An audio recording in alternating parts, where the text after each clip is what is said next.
Hi, Victor. Are you there?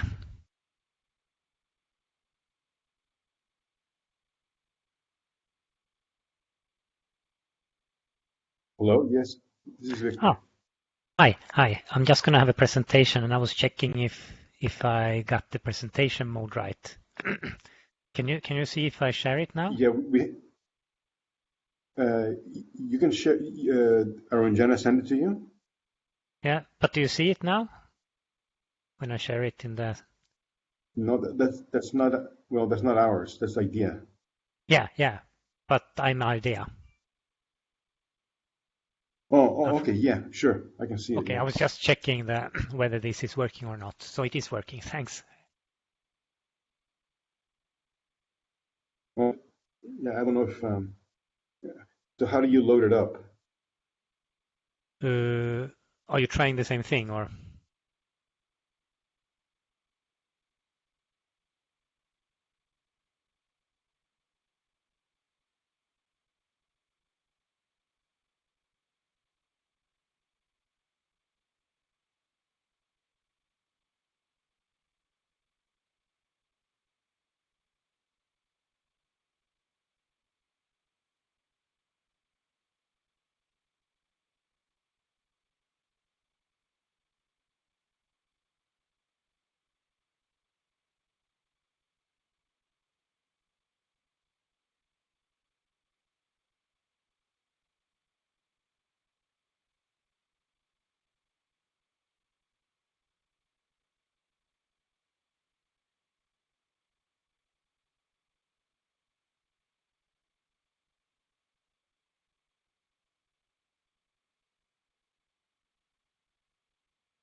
Good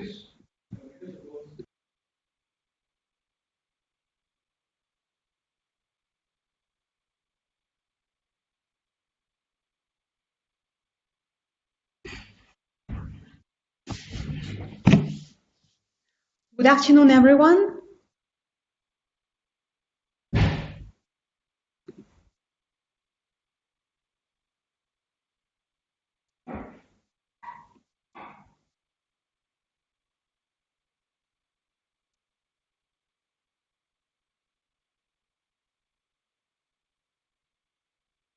Hello, Joaquim.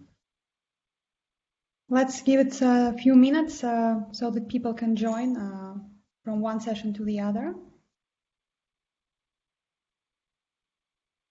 Hello, Michele. How are you? Kim, can you hear me?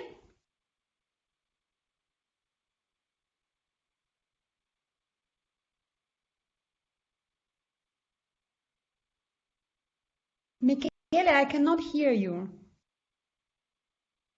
Can you hear me now? Yes, now when you put your microphone on, yes, and I also see the presentation as you start Okay, on the screen. great. I would suggest give it a few minutes more to the participants Okay. because there are parallel sessions. And Is it okay if I keep sharing the screen for now? I will just leave it like this. Okay, great. Absolutely, because you will. Good afternoon. Good afternoon, Victor. Good afternoon, Kevin, Victor. Wolfgang. Can we load the presentation into the platform?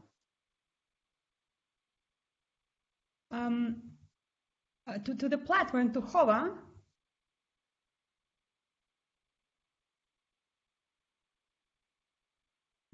Victor, I do not hear you anymore.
All right, I think we should start because people can watch this session in the recording, and I know that many participants cannot attend all the sessions, and the ones who will join a bit later, they still can catch up later with the presentation.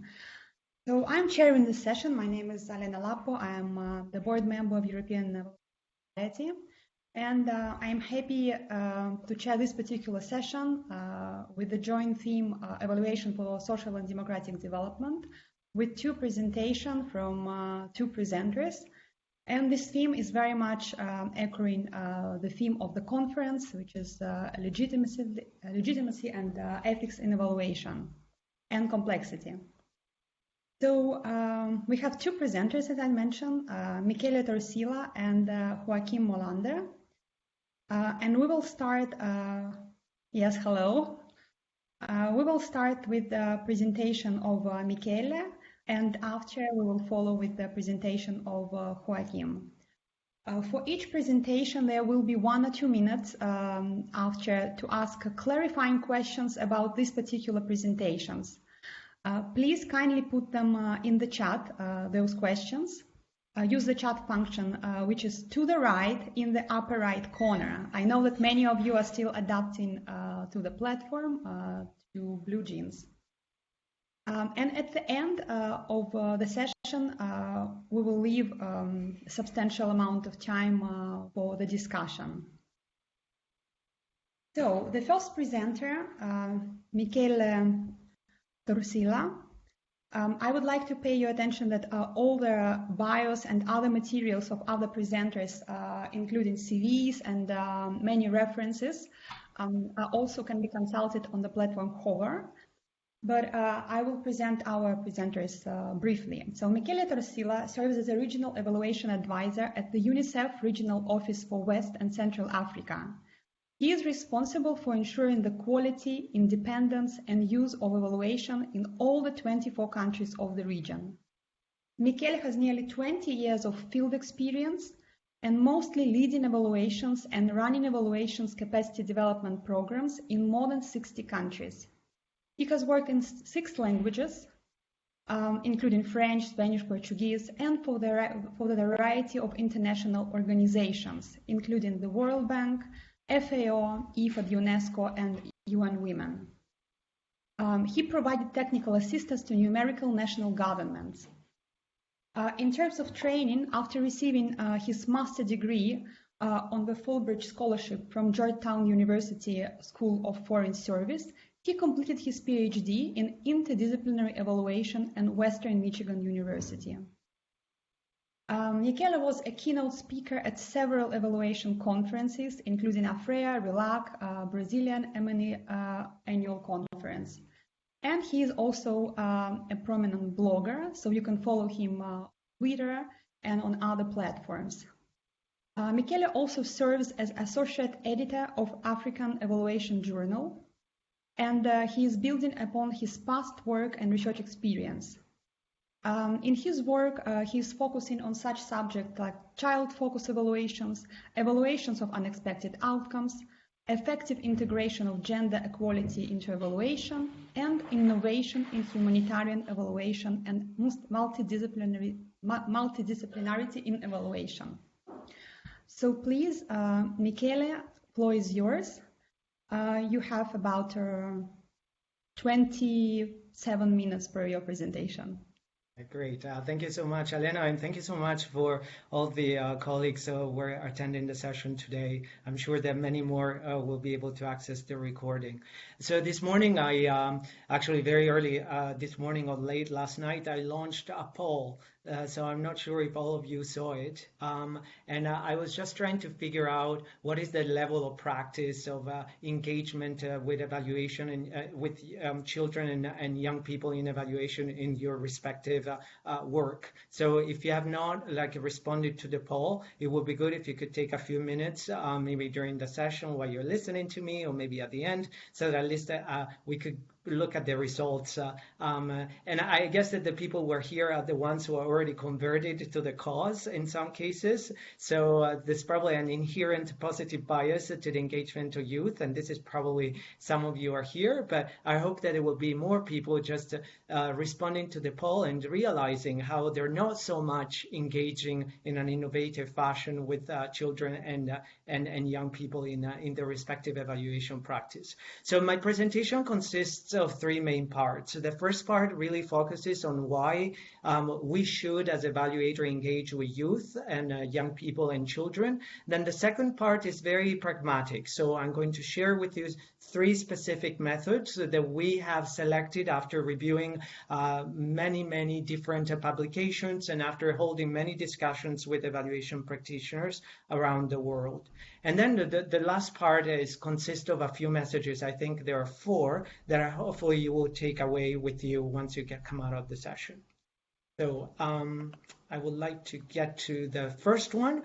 So I guess the very first thing before we get into the why is to really exactly to come back to what we call the spectrum of engagement with children and youth in evaluation. So I think this is a very interesting reference because it kind of allows us to place ourselves or situate ourselves against what are the spectrum that shows that the further to the right you move, and the more the children and the young people become protagonists and the main agents of change of doing in an evaluation. So there are some of us, especially at the beginning of our career, where we do not engage directly with children. We do evaluation on children. So we include data, statistics, or maybe we do citations from other publications that refer to children. So there's no direct involvement with anybody that is somehow associated with children, but we just use data and information. This is what we call evaluation on children, evaluation that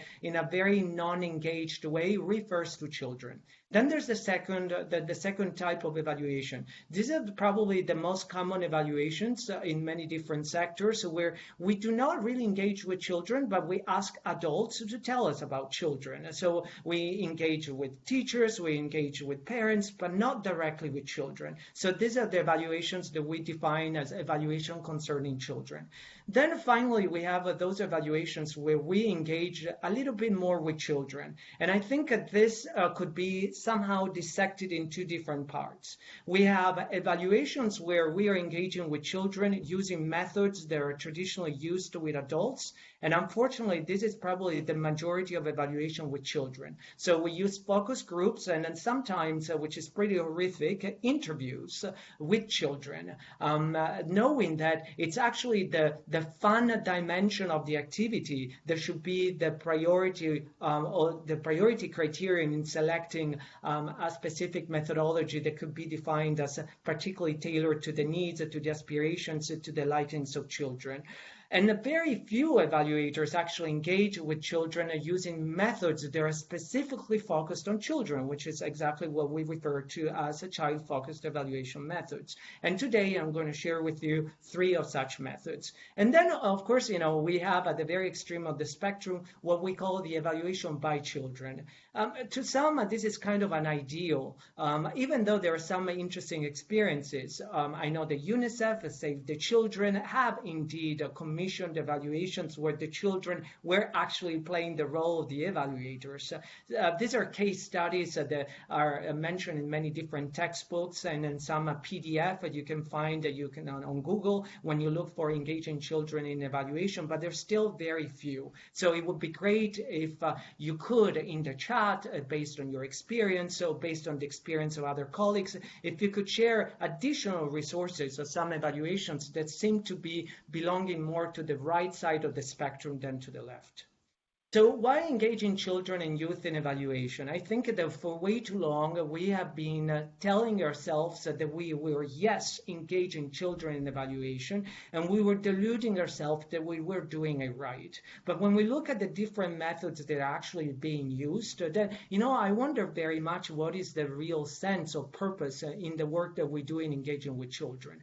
I've seen, as I said, many interviews done with questionnaires and laptops, in front of children, just sometimes be very intimidated by a complete stranger. Sometimes interviews being done in closed rooms with no possibility for anybody to monitor the activity itself. And of course, this goes into the whole discussion on ethical principles that I'm going to touch upon very lightly later on.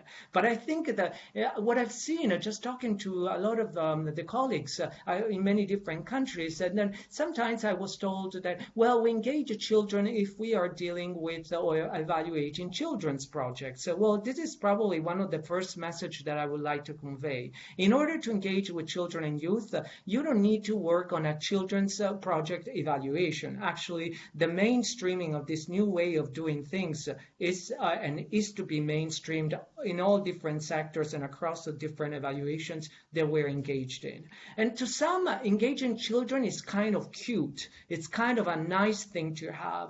And, my response to that is that if evaluation is a right, if, as an expected beneficiary of a program, we have the right to know whether it's working or not working, and if it's true that evaluators should be inspired by this principle and should be responsible also vis-a-vis the expected beneficiaries and programs and not just the donors, then something needs to change in the way we practice evaluation and we engage youth. So for me, engaging youth and children is very much an act of accountability, but also an act of responsibility. And in support of this, what I would like to remind all of us is that there are some global and also regional normative documents. This is not just myself or a bunch of other, let's say, hippie or idealistic evaluators that want to push for this. What we're trying to do, especially now that we refer to the human-based approaches or human right-based approaches,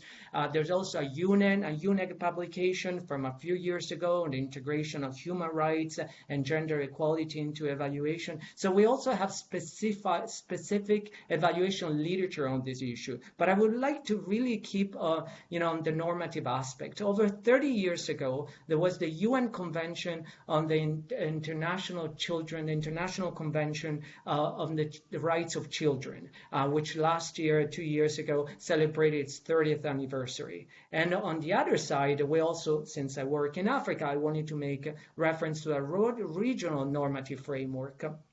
We have the African Charter of the Rights and Welfare of the Child. Without going into the specific of both the publications, I would like to really point you to two articles. So there's Article 13 of this one publication, the international one, and there's Article 7 of the African Charter that basically recognize the right of children to express their thoughts and to make their voice heard on issues that concerns their life and their well-being. So when it comes to dealing or negotiating with a client or with some other team members on the appropriateness or the convenience of the utility of engaging with youth and children, I think we really need to make sure that it's very clear that it's not just a nice thing to do, but there's some important regional and global normative documents over 30 years ago that basically said children have the right to make their voice heard, and adults have the responsibility and the obligation and the duty, I would say, which is also normally regulated, to listen to them.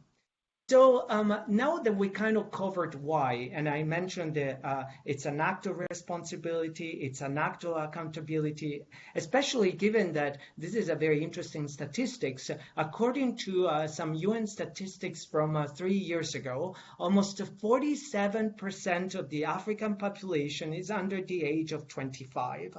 This is a very interesting statistics, because if it's true that in most of our evaluations we're not using child-focused evaluation methods or methodologies and approaches, and if it's true that most of evaluation are completely silent, or what 47% of the continent's population thinks or feels about issues, then it means that we are really not as useful and relevant and also respectful of what is the general population's feeling, and we're not being very inclusive. So I think it would be very important for you to look at the statistics of your own population under the age of 24, 25 in your specific countries, and you will realize how much we are sometimes missing out on because we're not really working with half of the continent's population of your specific country's population.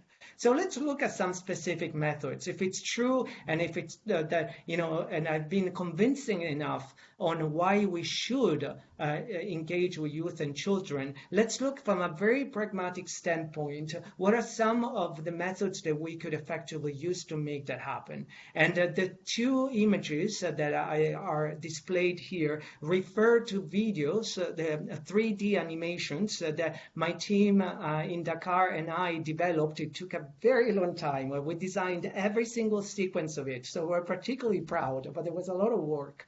And there are two 3D animations, one on how to engage children and youth in the planning of the evaluations, and the second one, it's on how to engage children and youth in the conduct of evaluation and the field data collection.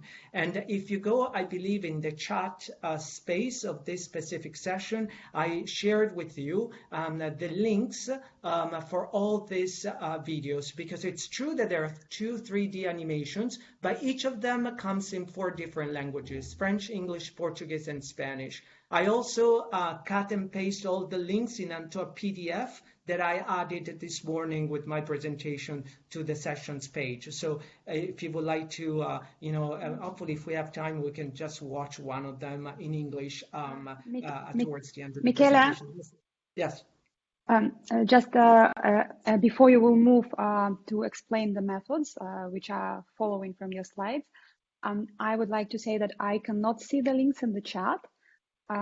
So maybe we can post them again. And one more moment, which is relevant for you and also for Joachim. Hova agenda didn't reflect one more speaker, but Victor and Maria, they joined.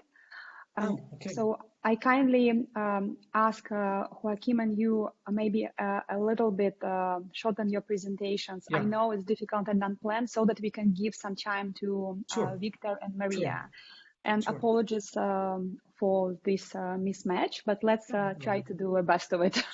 Sure. Okay. So let's try to be more efficient. So the first tool is the H framework. So the H framework consists in taking, remember, when we talk about child-focused evaluation methods, we always talk about stuff that is actually fun, that is actually, interesting for children to get engaged with. So this is where you become a sort of animator, where you arrive with your markers and your toys and your flip charts, and it becomes a very interactive and very engaging. So if you're very serious, if you never worked with this kind of stuff, then I think you need to get more practice, because of course, just because you have markers doesn't mean that the activity in and of itself will be a very successful one. So what you basically do in the H framework, you basically get a flip chart, you divide it in 3 different parts. On the left part with a smiley sign, children will let you know, well, if there was something about a specific activity, a specific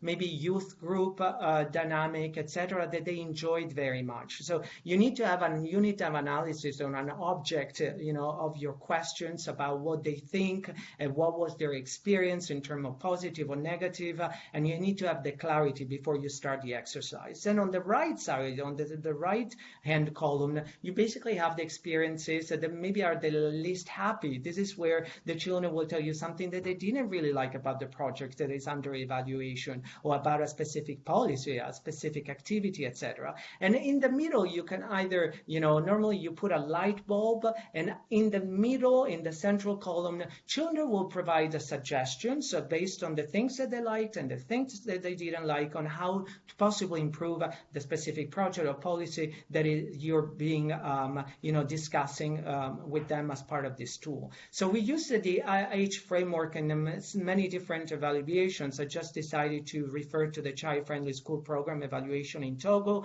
All our evaluations are posted on the internet, are publicly available.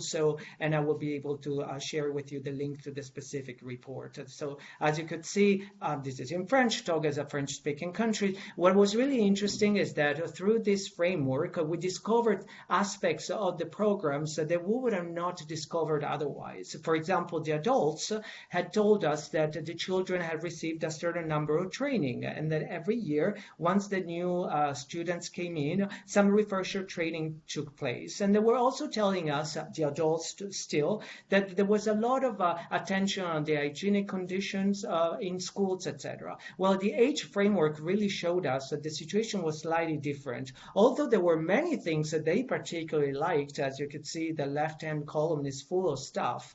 The right column actually basically talked about stuff that was not working. So, for example, they didn't receive adequate training on how to, manage their own youth groups, and at the same time, there was some problems, with the hygienic conditions, and also with the lack of availability of refresher courses for the new students coming in every year. This was a very neat project because as part of this evaluation, we selected 3 children for each school, knowing that in each school we had what we call the children's government. So we had a prime minister and different ministers, each of them covering a different sector. So we had had a total of 42 children because we had 14 schools, including in the sample of the evaluation. And these 42 children basically helped the consultant in figuring out the sampling, for the evaluation, where to go, what were some of the relevant questions to ask, etc. And at the end of all this coordination, we had 182 children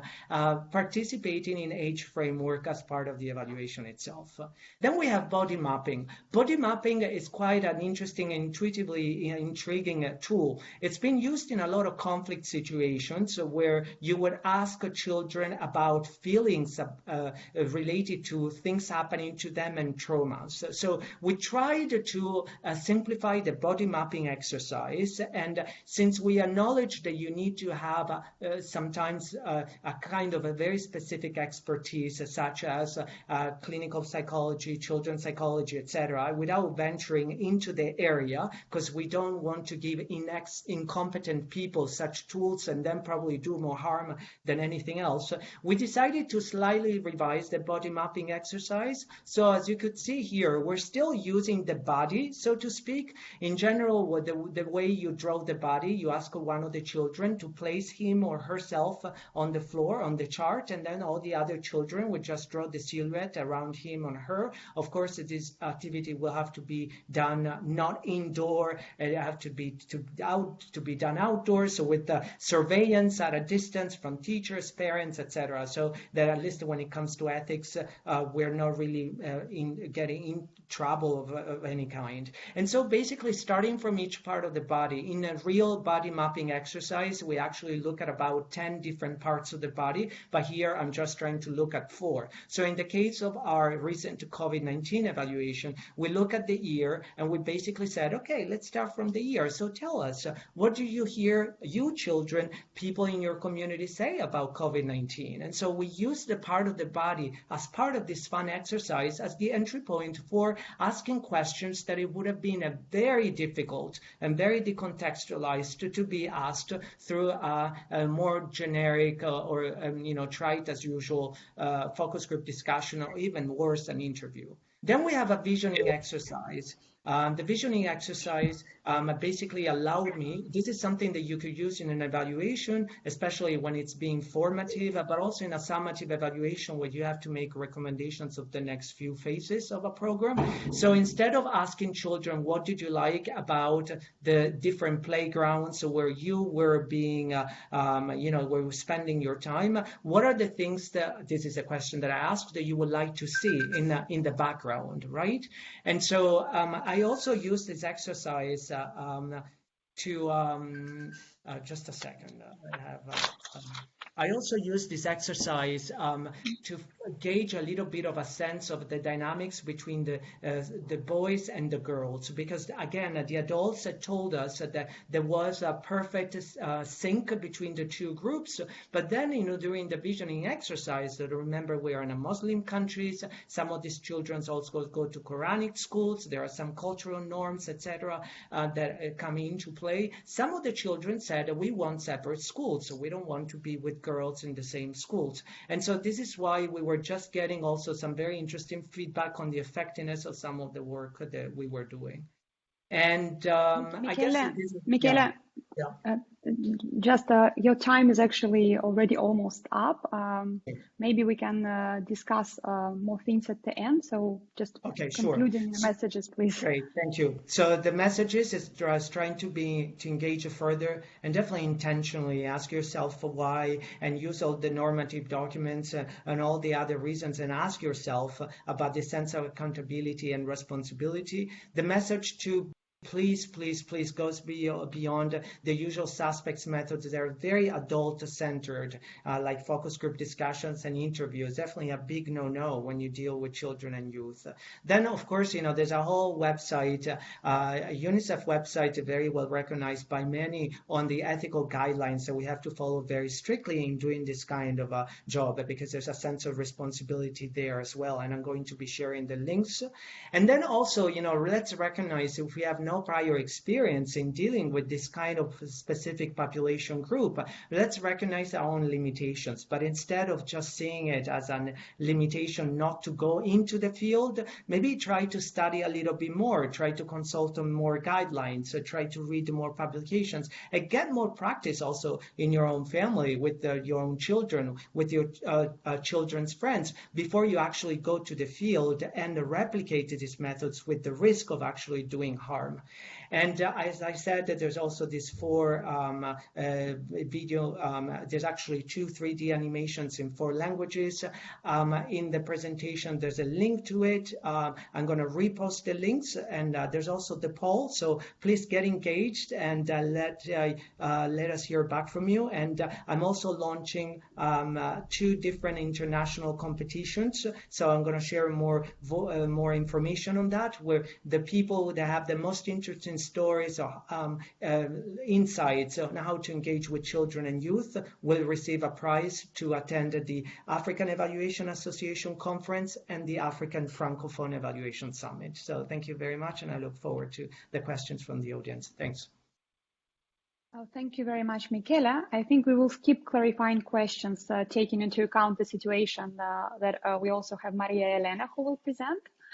And I would like to move to the next presenter. Joaquim, please feel free to share your presentation while I'm introducing and reading your bio. Joaquim Molander has 20 years of experience of international development cooperation, including positions such as Head of Planning, Monitoring and Evaluation at SIDA, and Head of Development Cooperation at the Swedish Embassy at Rwanda and Burundi. He has conducted more than 30 evaluations and managed several international evaluations, many of them complex joint donor evaluations, such as the evaluation of the Paris Declaration. Currently, he holds the position as the Head of Budget and Planning Performance at the International IDEA, the International Institute for Democracy and Electoral Assistance. And he is a member of Swedish Expert Group for Aid Studies. Today, he will speak about International IDEA System for Learning-Based Management, or LBM, which share planning, monitoring, and evaluation processes at the Institute. International IDEA is an intergovernmental think tank and do tank with a sole mandate to advocate democracy worldwide. It has 33 member states with the headquarters in Sweden, Stockholm. Please, Joaquim, the floor is yours. You can start your presentation, and I apologize once again, but please kindly a little bit make it shorter so that we have space for Maria Elena. Thanks. Do you see the presentation now? Yes, I see the presentation, and hope that all other presenters can see it. Please, dear participants, put your questions in the chat so that we can more efficiently conduct Q&A at the end. Thank you very much. Elena. So I'm going to present our system for learning-based management. And this is, of course, a concept that you're probably not familiar with because we invented it ourselves to emphasize that the purpose of doing monitoring and evaluation and having systems for this should be to learn and adapt your programming rather than just present results for an accountability reason. So this is an important thing. You already mentioned about IDEA. So we are an intergovernmental organization on 6 continents. And what we mainly do is that we try to, and we work with democracy, as Elena said. So we try to do this by inspiring change through 2 types of outputs, communication products like small videos and flyers and so on, events of different types. And then if people are interested in actually going more deeply into a change process, we can support them through trainings, advisory services, publications like handbooks and so on, databases like our Global State of Democracy indices, and digital tools and platforms. So these are the type of work we do, the type of activities we're engaged in. Now, when we designed this learning-based management system, IDEA was quite focused on these activities and what we as an organization wanted to do. but maybe it was less clear what we wanted to achieve. And I think this is probably a lesson for all of us working in monitoring and evaluation, that when we evaluate projects and organizations, it's almost always a recommendation that, objectives should be more clear. Your objectives are fluffy or too broad. It's difficult to evaluate them. You need a better theory of change, etc. So what we started to do when we started to develop our system for learning-based management was to focus first on the design of our objectives. And maybe you have seen this cartoon before. So I think in development cooperation at least, but in most public work, we have been quite good at formulating objectives at the output level, delivering of a number of trainings and reaching so many people. Then there has been a big move to formulate objectives and formulate expected results at a very high impact level, that, society should move in this or that direction. But it's been much less clear on the objective side as well as on the results side what happens in between the outputs and the societal change. So we created a results framework where we took this into account. This is a very simplified version of the results framework, obviously, but it has the three normal components in results language: outputs, outcomes, and impact. Outputs are defined exactly as OECD DAC define them, the products and services that we deliver. Impact is defined as the democratic development in countries that we contribute to. What we wanted to do was to fill this missing middle with some more content and not just say that an outcome is somewhere between the output and the impact. So we basically define this in line with outcome mapping, if you're familiar with that, to say that a result or an outcome is a change in behavior, relationships, or practices by the institutions and actors that we interact with, our boundary partners in outcome mapping language. So basically, we defined or redefined what IDEA is trying to achieve and said that we want to influence how democratic actors and institutions work and interact with each other by influencing their behaviors, relationships, and practices. So very strong behavioral change focus in the results framework to be able to later on monitor and evaluate whether we're actually successful in our endeavor. So how did we do this in practice?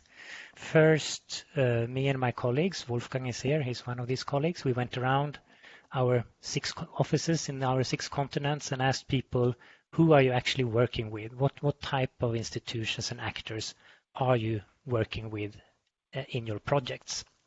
And we came up with 13 boundary partners, as we call them from outcome mapping, totally in the Institute. And these are 5 of them within one of our impact areas, which is the impact area on political participation and representation. So within that whole impact area, we realized or found out that IDEA works with 5 types of boundary partners: parliaments, political parties and movements, public interest groups, which is a little bit a closer definition of which type of civil society organizations we actually work with, because we don't work with any civil society organization, but only those who are involved in democratic processes, not football clubs and so on. So public interest groups is one of the boundary partners. Oversight agencies, mainly those who track money in politics, and national and subnational governments. And then, as I said, 8 other boundary partners, which I'm not going to show now. The next step was to formulate outcome objectives that we predefined for each and every of our 13 boundary partners. So together with our colleagues who were thematic experts and those who work with projects in the field, we tried to find out what is, if we work with public interest groups, for example, anywhere in the world, what is it that we're striving towards in terms of practices and behaviors of this boundary partner? So if we take the public interest group as an example here, we said that what we're striving towards, the outcome objective we're striving towards when we work with public interest groups anywhere in the world, is that these groups should engage with representative institutions in a democratic and effective way to improve public policy and practice and to hold political decision makers to account. And then we did the same thing for all the other 13 boundary partners. So we had a quite precise idea on what we were striving towards when we worked with these partners. Now, obviously, as you saw, these outcome statements are quite ambitious, and they basically set out a description that is an ideal behavior or an ideal practice by these boundary partners. So whenever we start a project with a boundary partner, we need to set realistic targets for that particular boundary partner. What is it that that particular boundary partner should improve in terms of behaviors, relationships with other actors in the democratic system, and institutional practices? So again, we use outcome mapping methodology here, a little bit of a version of it perhaps, but what we do is that for every project and every boundary partner in a project, we should formulate progress markers. I participated in another session today which had a more inductive approach, and we discussed, do we always need to define targets in a project, or could we have a little bit more of an open-ended approach to the project and maybe have that, higher level vision in mind, but then, see where we're getting. I think our experience is that it's very good for a project design to think through together with a boundary partner what you want to get out of a particular project. And not least, this is also important for the donor so they know what they're financing, of course. So when we define progress markers, which are both targets and indicators at the same time, we do that at 3 levels, like in outcome mapping: the expect to see level, the like to see level, and the love to see level.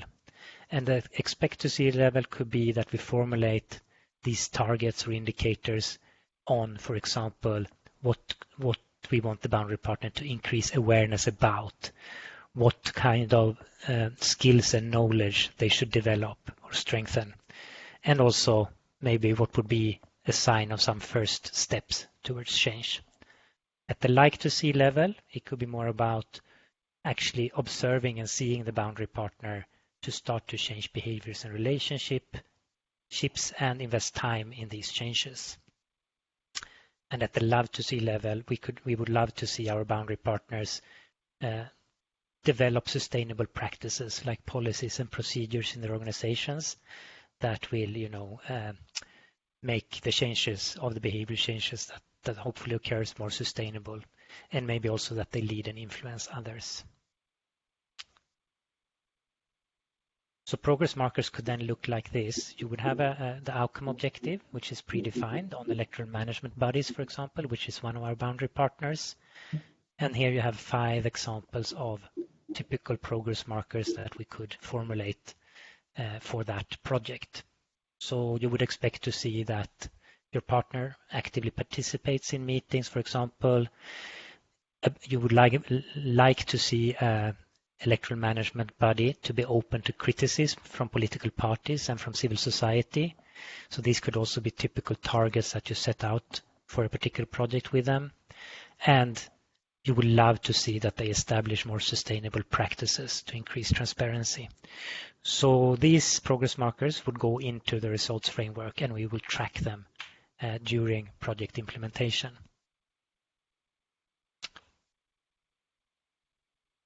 You could also define sub-objectives, and I took an example as gender equality is a very important dimension in any democracy, obviously, so it's very important for IDEA to always promote gender equality. So therefore we could also have specific sub-objectives where we focus on how we want to influence an electoral management body to improve their gender equality work. So we could also formulate progress markers in this regard, that they, for example, then should develop and adopt gender action plans. That could be a target or a progress marker in our project with them, or that they consider gender equality when they engage with civil society and citizens.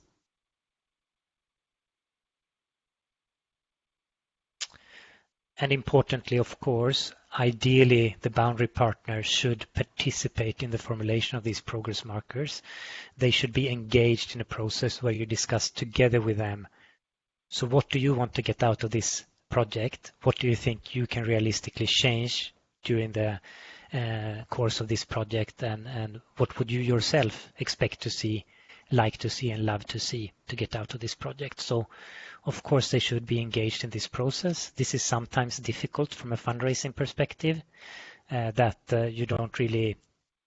you might not have the time to involve the boundary partner sufficiently in the process, but then you have to do it when the project has started to revisit your results framework and go through progress markers together with a boundary partner. And importantly, when we talk to our colleagues who implement projects, we always say start by identifying the progress markers where you want to go, then think about which activities you should undertake to inspire and support these behavior changes. And then we use this strategy map as a way to think through your activities and think through that some type of activities are more inspirational in character, others are more supportive in character, and how do we find the right mix of activities to actually influence behavioral change. And strategy maps is also a tool in outcome mapping, but we have revised it a bit, as you who are familiar with outcome mapping probably see from this example. But the idea is that these activities are complementary, so you cannot expect that only one type of activity will actually lead to a behavioral change or a change of practice, but you need to combine them to persuade or inspire and support the boundary partner to change behaviors and practices. Now, on the M&E side, as I said, it's of course super important to set the objectives to be able to evaluate the project as you go along and afterwards. What we want to emphasize with learning-based management is that we exercise these learning processes continuously over a project. And the idea or the purpose of doing that is so we can understand which factors and incentives that affect our boundary partners' ability to change and adapt our activities accordingly. So only from listening to boundary partners, we will know why they're not changing behaviors, for example. So that means that this needs to be integrated in the project rather than, it's not very useful to have an evaluation at the end, which tells you what you should have done differently. So learning-based management is something that happens on an ongoing basis in a project and is often undertaken by the project staff and the boundary partners themselves. So it's a participatory approach. And information from this continuous learning should then feed into revisiting your project design and maybe redesign the activities in a particular project. So that's a way to become a reflective practitioner, because as I said, we want project staff and boundary partners to be engaged in this process and actually to lead the process. So in one way to picture this is that we are trying to move from an accountability perspective to more of a learning and adaptation perspective. We are not doing results-based management with the purpose or the sole purpose, I should say, to report progress to a donor or to ourselves and hold the project implementers accountable for these. The main purpose of learning-based management is to learn as you go along, use results information so you can adapt your project and be more successful in the end. Joachim, you have maximum 2 minutes to conclude. Oh, okay, sorry. Then I move to this. So how do we do this in practice? As I said, we follow up with partners on a continuous basis. You do that through interviews, observations, and so on. You document what you learn from talking to your boundary partners in an outcome journal, which also could look like this, where you describe the change and you have your sources of evidence for that change. You also list if there was any unintended changes, and you learn from this and do your redesign your project based on these learnings. So this is an example of how an outcome journal could look like.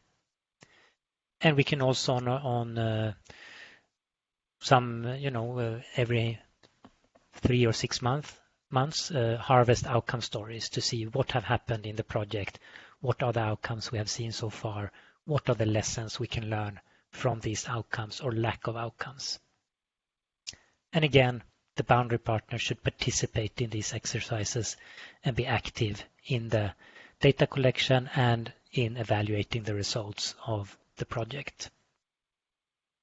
And we can also, just to avoid too much bias in this, conduct midterm evaluations, which is a tool that we use very often, and quite often we also do that internally, but with people who are not engaged in the project.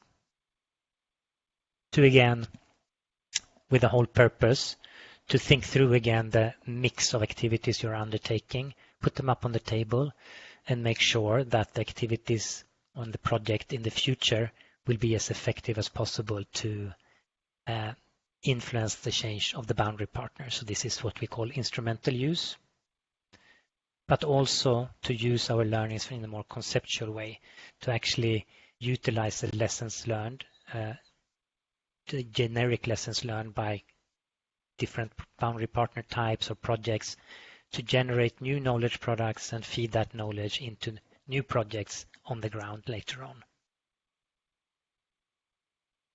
So this is the final slide.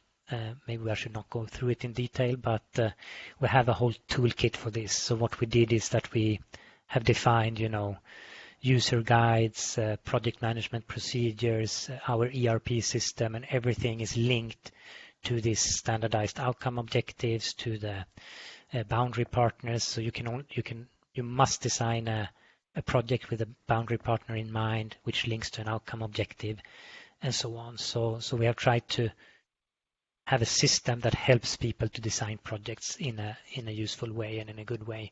And of course, my team, budget and program performance team, can provide advice to our colleagues in this regard. So thank you. Thank you very much, Joachim, for sharing how learning-based management and incorporated principles of outcome mapping, and it's appeared to me also real-time evaluation incorporated to influence democratic organization and the awareness and behavioral change.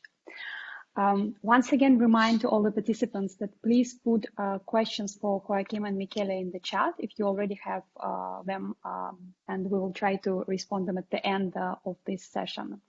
Now I would like to invite Maria Elena and Victor Vergara, who are both senior officers in the World Bank Independent Evaluation Group. And I would invite them to present themselves, say very shortly a few words about their background and biography. And after, I would invite them to present Managing Urban Spatial Growth, which is a recent evaluation done in the World Bank Independent Evaluation Group. Please, Maria Elena and Victor, the floor is yours.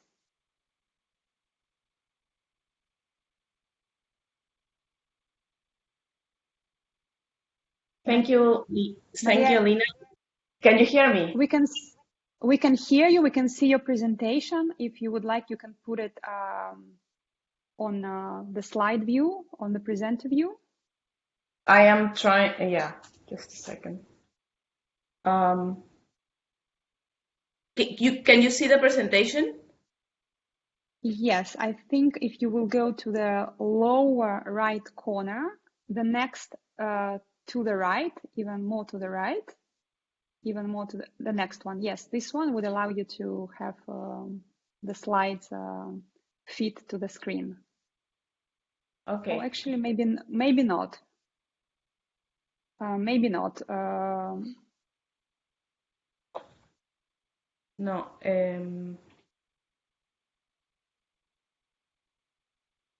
Close. All right. Maybe you could. Yes, you need to leave this view. And yes, like this is good. Is this okay? Yes, like this is good. Okay.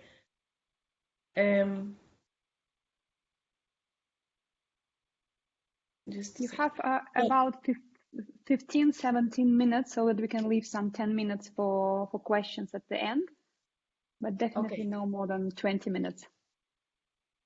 So hello everyone, and thank you, Alina.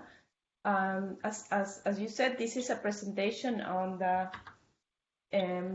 this is an evaluation that we did in the independent evaluation group. We're part of the World Bank group, and this is a bit of more traditional evaluation with some aspects of innovative aspects on spatial analysis.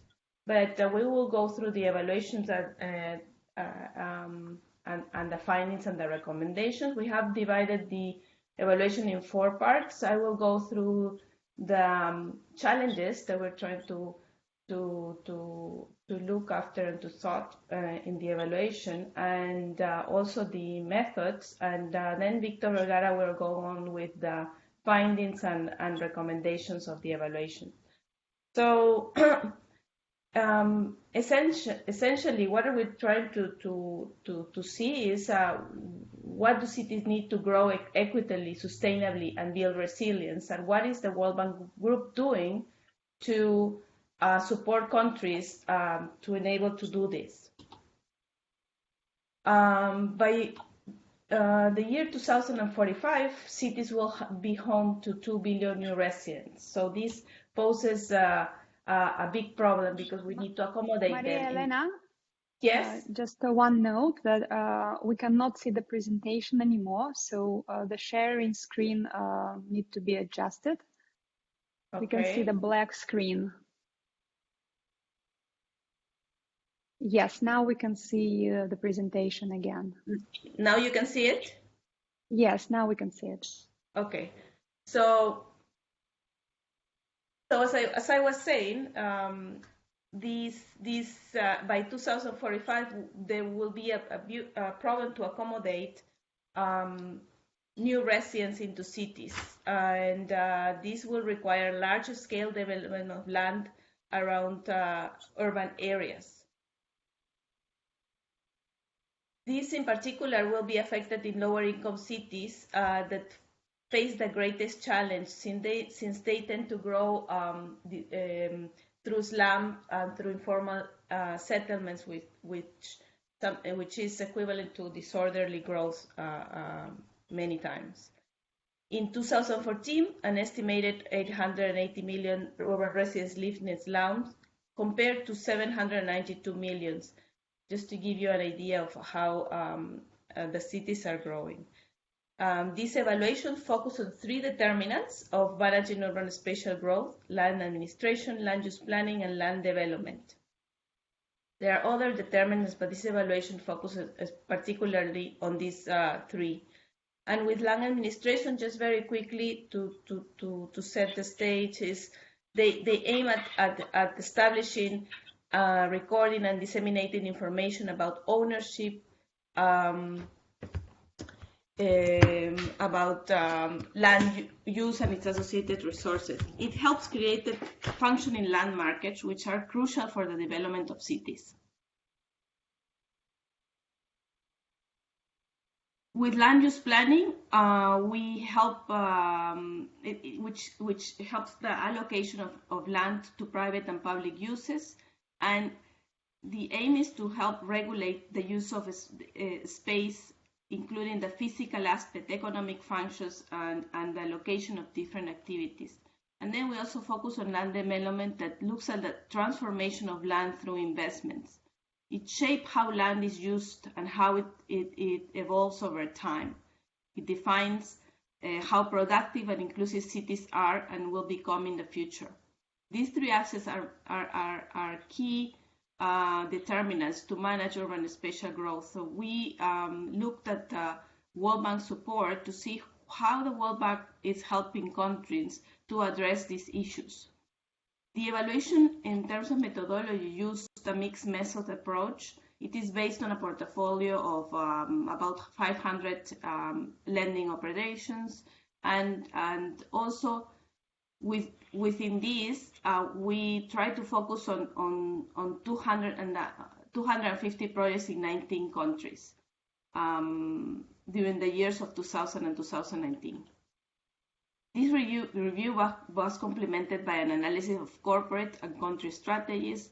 We did 4 field-based studies and 4 desk-based studies, staff surveys, semi-structured interviews, and other stakeholders. And we also did a geospatial analysis of 2 urban transport investments, one in Maputo, Mozambique, and the other one in India. So now we can explore a little bit more about the methodologies, but now we're going to go with Victor, who is going to explain some of the findings and the recommendations of this evaluation. Go ahead, Victor.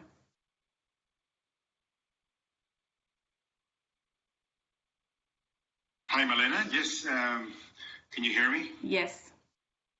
Okay, so thank you to everybody. So my name is Victor Vergara. I collaborated with Malena on this evaluation. I've been at the bank for 30 years. I'm working in the urban sector, and I joined IEG 5 years ago to function as an evaluator. So this evaluation, the findings were basically on land administration, that the bank is in fact strengthening property rights through land titling, which is an important finding, that it is being effective in strengthening property rights. And furthermore, it's contributing to the establishment of land markets, which is a necessary condition to manage urban spatial growth. However, in countries that are IDA countries, the lower income countries that the bank works with, the bank faced challenges with land titling and land records data management systems, much more difficult, and the outcomes were less strong than in lower middle income and middle income countries. And the factors for this was limited technical capacity and issues related to well-known political economy. On the next slide on land use planning, we found the evaluation found that it had been generally successful.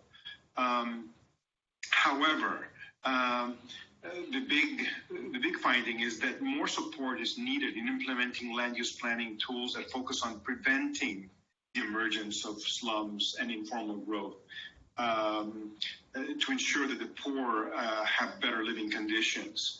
The bank has been working in curative approaches. We've been reacting rather than preventing. And this contributes to the accumulation and growth of situations that are much more complicated and much more costly to address later on. Another finding was that there needs to be operational support for establishing independent planning agencies which help develop preventative approaches. Traditional structures of planning and management and land use management are not able to do so, and the bank has in fact found such agencies, but we have not supported their establishment, and this has been a weak point. Finally, on land development, again, we see some generally successful outcomes where we emphasize again the need to prevent the emergence of new slums.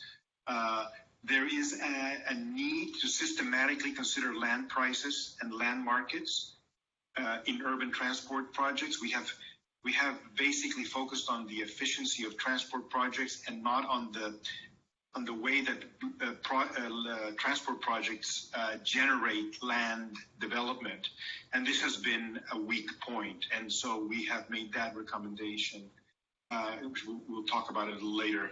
And finally, a very basic finding, which is glaringly obvious and sadly not what we found. We didn't find what we wanted to here. We found that there is no systematic geolocation of World Bank investment. So carrying out the analysis of the impact of bank projects on urban growth was not possible in a systematic way because the World Bank did not have, now it's changing, its projects geolocated. So you could not do a systematic evaluation retrospective on how projects contributed to urban spatial growth. So the next slide goes on the issues of what the bottom line, which is our recommendations matter because they are recommendations that can be implemented. So there are 3 recommendations. The World Bank management agreed on developing a framework linking the determinants of urban space expansion to pathways for managing urban spatial growth in bank projects. So this framework will be developed. We have our evaluations have a 5-year time period for the independent evaluation group to monitor them. So this framework should be established. The bank has agreed to establish this framework, which is fundamental. The second recommendation was, whenever possible, helping clients prepare urban spatial growth through preventative rather than curative approaches. So this is a very important shift. This is the bank looking to ensure better growth rather than just simply responding to past failures. The bank will need to address both, but now there needs to be a relative shift to focusing on preventative rather than just curative approaches. And the third and very important recommendation, which may seem somewhat surprising that was needed, but it was proposed and it was accepted by management, is that there will be strengthening the implementation of the World Bank protocol to identify and record the precise location of projects and collect land market data necessary to support clients with managing urban spatial growth. So you need to know where the projects are, and you need to know how it's affecting land markets. Otherwise, it's impossible to support the management of urban spatial growth. I guess the last slide shows the title of our evaluation, along with a very dramatic photograph of image of Salvador taken by a drone, which basically shows the disorderly growth of informal areas with no public space, no streets, no access, dire high densities that are not livable, compared to the orderly growth that is more akin to what we would think urban development could look like. So those are the approaches, the methods, the findings, and the recommendations. We welcome your questions and suggestions. Thank you very much. Thank you. Thank you very much, Maria Elena and Victor. Now we will move to questions and answers session. I see that our participants were not very active and didn't put questions in the chat. If anyone would like to ask a question verbally, please feel free to turn on mic. Otherwise, I will ask a few questions to our participants. I have a quick question, if that's okay. This is Aranjana. Aranjana. Thank you so much for this session. It was most enlightening. My question is for Maria Elena and Victor Vergara. I was really fascinated by the methods that Maria Elena had briefly referred to. Would it be okay if she could talk a little bit more about the methods?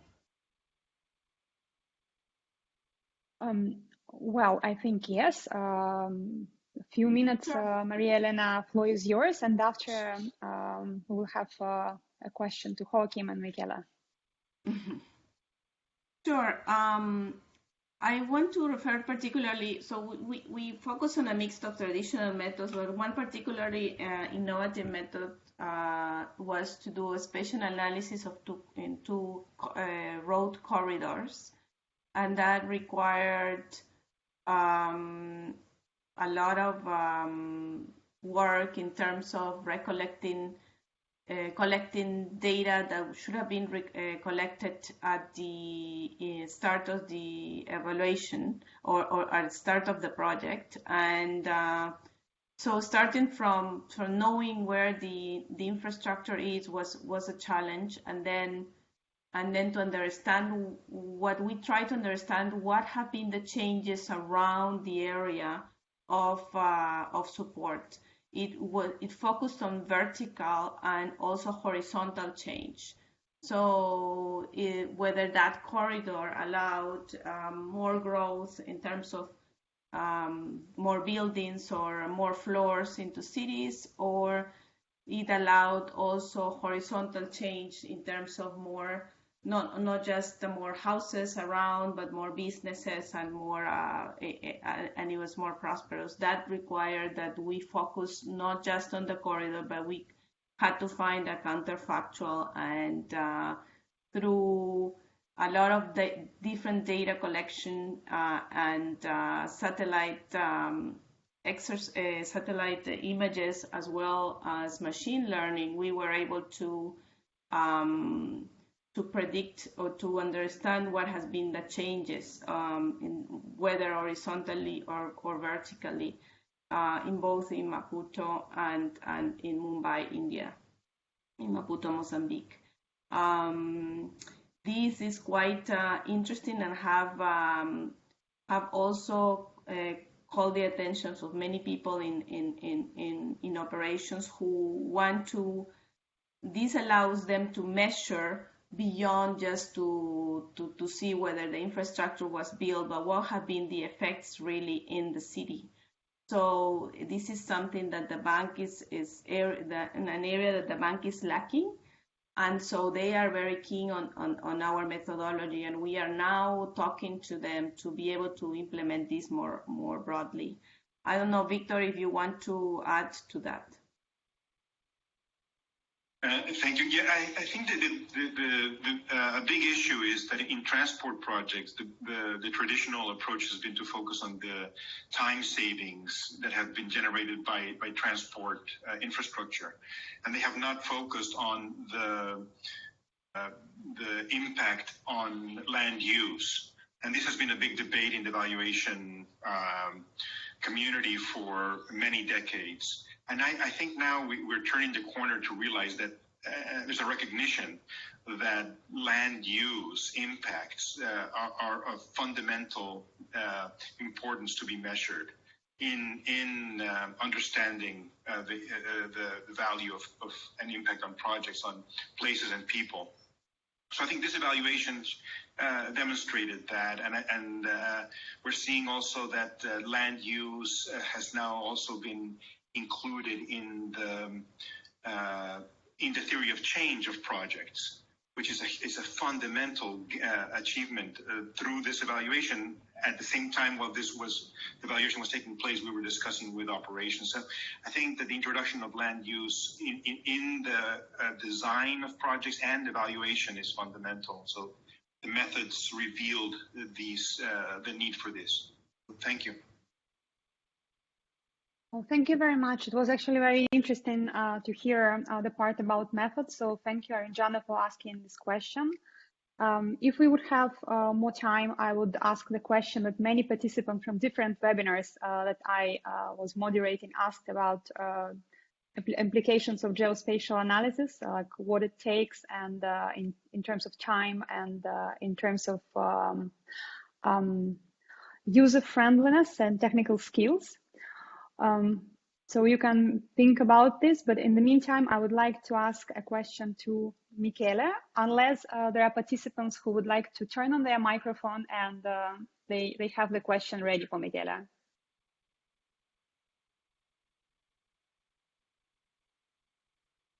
So in this case, I will shoot my question. So thank you, Michele, for very colorful presentation with very interesting examples. I personally really like the methodologies because they seem so fun and engaging for children.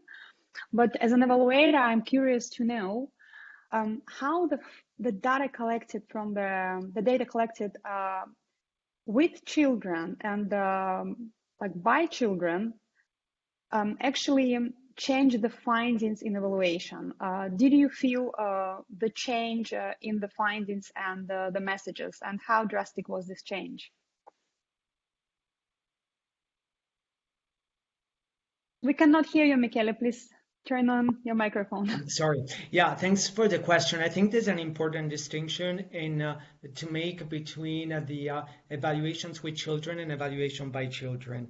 I think that when it comes to the evaluation with children, you have the possibility for triangulation purposes to hear voices, feedback, feelings, opinions that you would normally completely neglect. And they are sometimes misinterpreted or not so accurately represented by the peers or the people who have the responsibility over children, with those the teachers or the parents. So I think that when it comes to working with children, I think the greatest difference that you have is that you have an additional a body of the knowledge that comes out that otherwise would not come to surface. And in general, I think we had an example. There are things that adults do not think about. So, for example, there was this other project.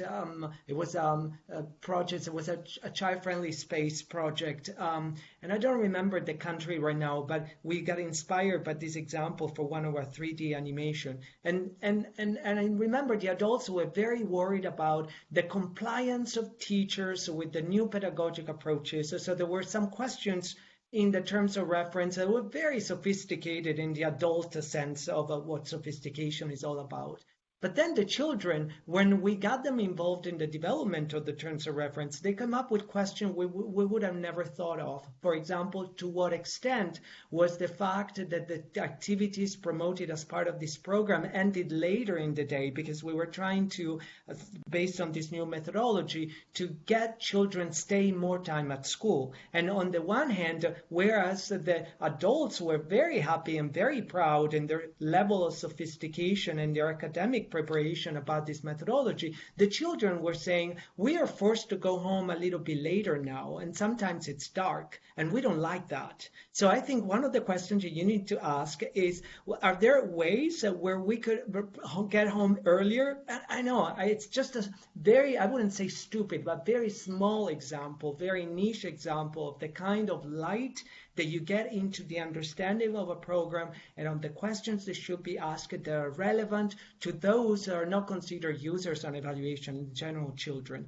On the other hand, the evaluation by children is a completely different story in the sense that it's amplified even further. What I would like to suggest is that when you try to engage youth and children, that you maximize as much as possible any project, school group, any activity that already exists way before the evaluation to ensure sustainability. This is, for example, why we decided to use the children's government structure built in within schools for the last 3-4 years to get this activity going. But here, it's not so much about new additional information that brings clarity, but there's also a sense of empowerment, of seeing yourself as a child, as a protagonist of a process where you've seen for years adults coming to ask you questions, and now you're the one going to ask questions. Of course, they're not completely abandoned to themselves, so they're not just doing the evaluation and that's the report.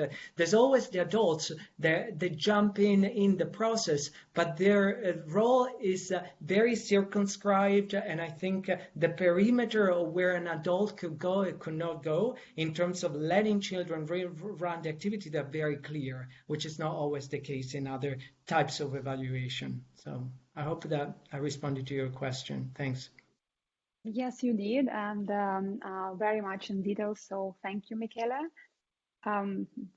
If there won't be other questions and we have still time, I have one more question, maybe an example of do no harm or ethical concerns, a practical example, short, of mitigation in the evaluations that you conducted.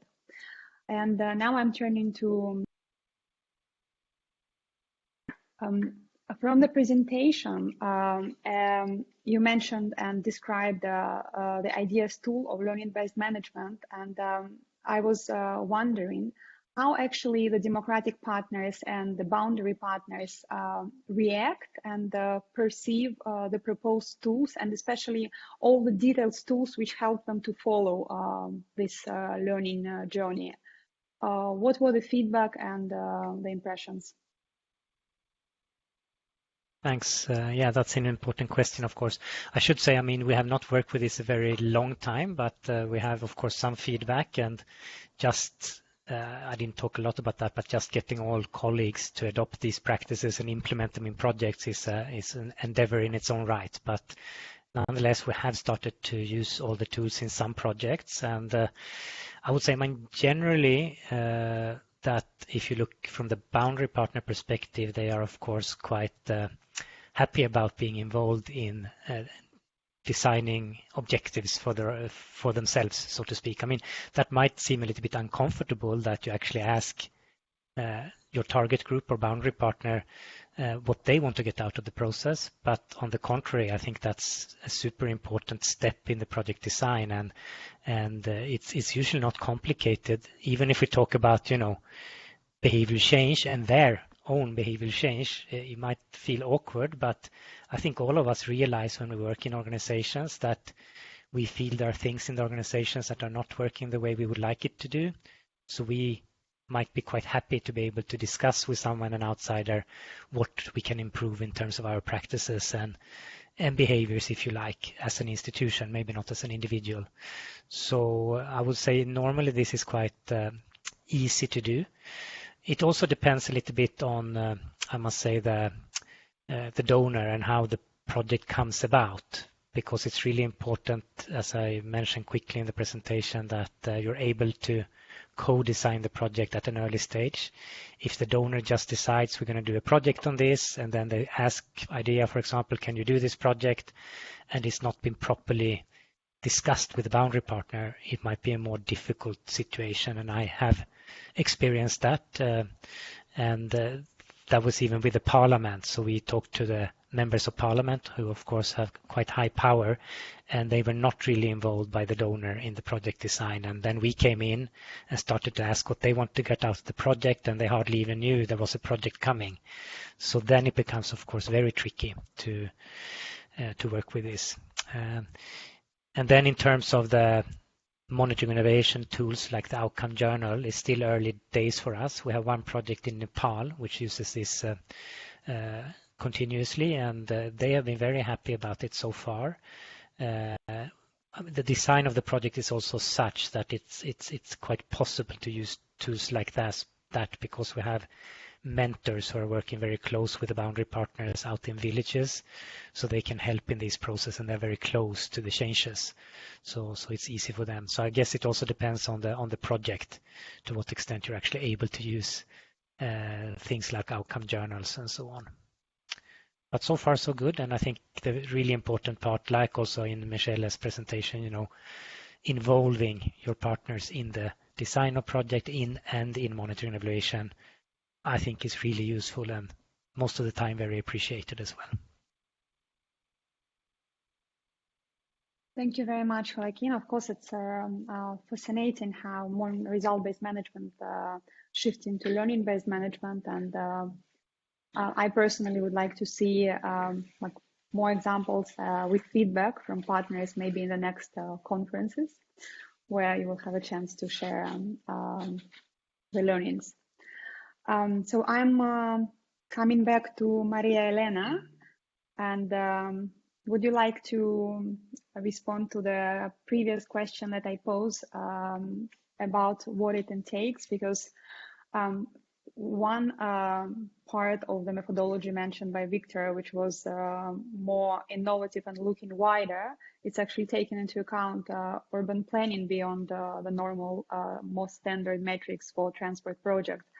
But this methodological element involved, as you say, many analysis of many satellite images and specific knowledge, specific aptitude for this.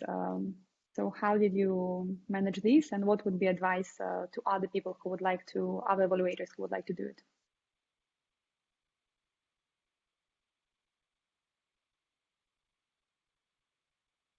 Maria Elena, please unmute yourself. Sorry, I keep forgetting about it. So thank you for the question, and yes, indeed, it's very involved, but I would say that one of the experiences from these two examples that we show in the evaluation is that or one of the lessons learned, if you have your baseline and if you can measure and you at least geocode the infrastructure or the land where the infrastructure is, then it's much easier later on to understand what the changes are. And then also some of the typical measures, like for example market prices at that time, and so you are able to compare later on. If you don't have those, inevitably it's going to take much more time to do any of this, and if you have the images from the start, and then it makes it easier. So that's why we were asking the bank to also have this, and also the countries, and they also have it, but it's recorded somewhere. Somebody had it before, and it's just not systematically recorded, so that you can tap on when you need it. And that's one thing. The other thing is the expertise. I mean, we had to do, as you say, a lot of machine learning and use econometrics and use to do this. Initially, we wanted to hire somebody, but the cost was significantly higher. So we, at the end, what we did is to do it in stages. And the first part, we did it a little bit with an agency, and the second exercise, we did it when the person that we were working with learned how to do it, and it saved significant costs.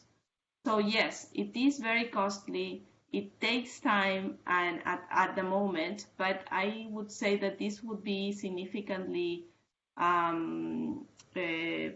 lower if at the time of approval of any project, the baselines are all recorded and kept over time, and you can measure that. I don't know, Victor, would you like to add to that?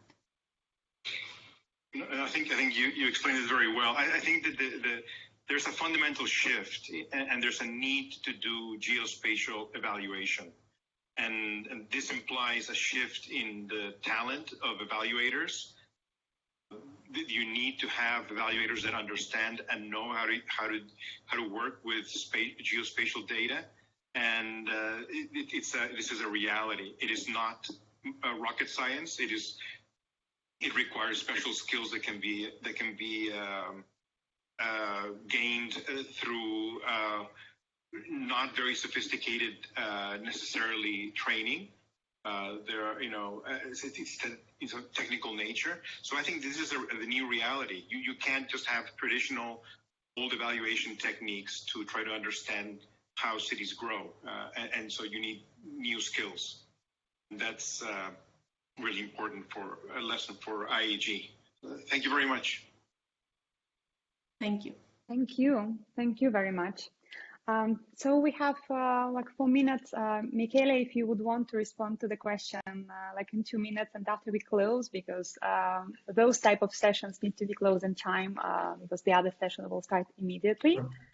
But we have like maybe 2 minutes for your Okay, response. Great. So some concrete examples on how you can prevent yourself from doing harm. Well, one of the things is the timing of the activities. Many evaluators just show up and they think that, all children should get out of school because the evaluator is in town. Not at all. You need to make sure that you plan ahead of time with the school principal and the teachers, and that if you want to make it happen, that it happens during a break or during a specific session that doesn't interfere with the delivery of the pedagogic materials that is envisaged to be offered on that specific day. Also the selection. Sometimes, there's this idea that you arrive at a school or you arrive at a youth group event and you just select conveniently, the first 10 or those that seems the most active, etc. But sometimes, by this specific way of it, or rather a lack of criteria in identifying who are those children that are going to participate in activity, we could risk marginalizing even further further,